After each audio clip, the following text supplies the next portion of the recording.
Hello, and welcome to the Banker's Top 1000 World Banks Ranking 2022. I'm Joy Macknight, editor of The Banker. After our data analysts on the Banker database have crunched the numbers, the headline result is that it has been a stellar year for the global banking industry.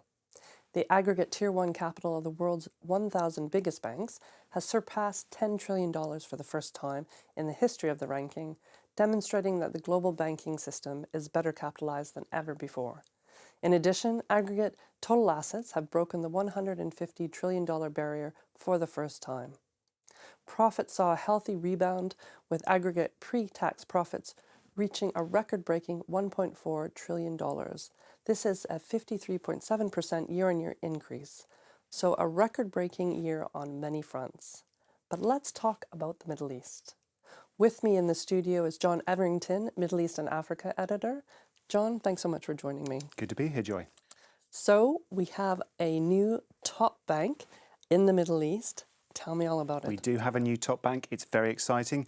Top bank in the Middle East is Saudi National Bank. This has been actually trailed for the last couple of years, where you had the announcement of the merger between National Commercial Bank, which was actually last year's second largest bank in the Middle East, and they merged with Samba Financial Group, also in Saudi Arabia, also in the top 10, and they are now the largest lender in the region. The third largest behind Qatar National Bank, who they displaced at the top of the rankings, and First Abu Dhabi Bank of the UAE, but top by Tier 1 capital, which is the measure that we use. So in terms of the other lenders in the region, how have they fared? It's been a pretty good year for the Middle East, I would say. What you saw was that you had a good economic recovery throughout the region. A lot of the largest lenders that we track are in the Gulf, so very, very kind of sensitive to the price of oil of the local economies. Oil prices started to recover in a very big way in 2021, where we track the numbers for. In addition, you also had vaccine rollouts throughout the region as well, which were faster than some other places internationally.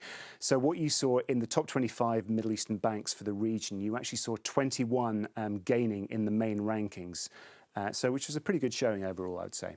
Excellent. And then which were the growth markets in the region?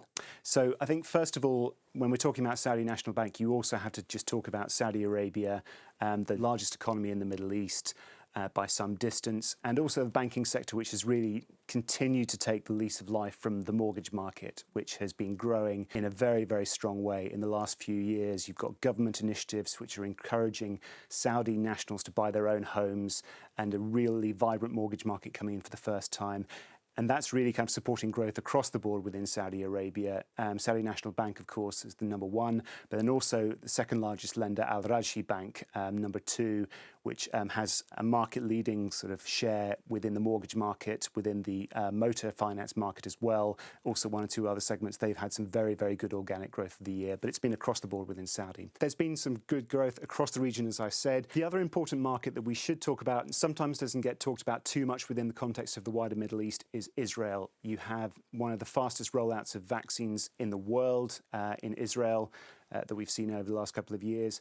Economy which has taken real benefit from that. And so you've had growth amongst the banks in particular. I think one which is really kind of worth highlighting is Bank Leumi. It rose 15 places overall in the major rankings. So they're now the country's largest lender. Excellent. Thank you so much, John, for your insights. Thank you, Joy.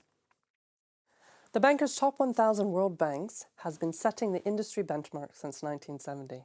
The ranking identifies the top 1,000 biggest banks and is a definitive guide to identifying which banks are the strongest in the world, based on more than 120 data points tracked in the Banker database year on year. We analyze results by region, country, and benchmark bank to bank, as well as run our best performing bank methodology to help identify a bank's strengths and weaknesses compared to its peers. To get access to our Top 1000 World Banks 2022 content and data, you can view our special offers by visiting thebanker.com/top1000 offers.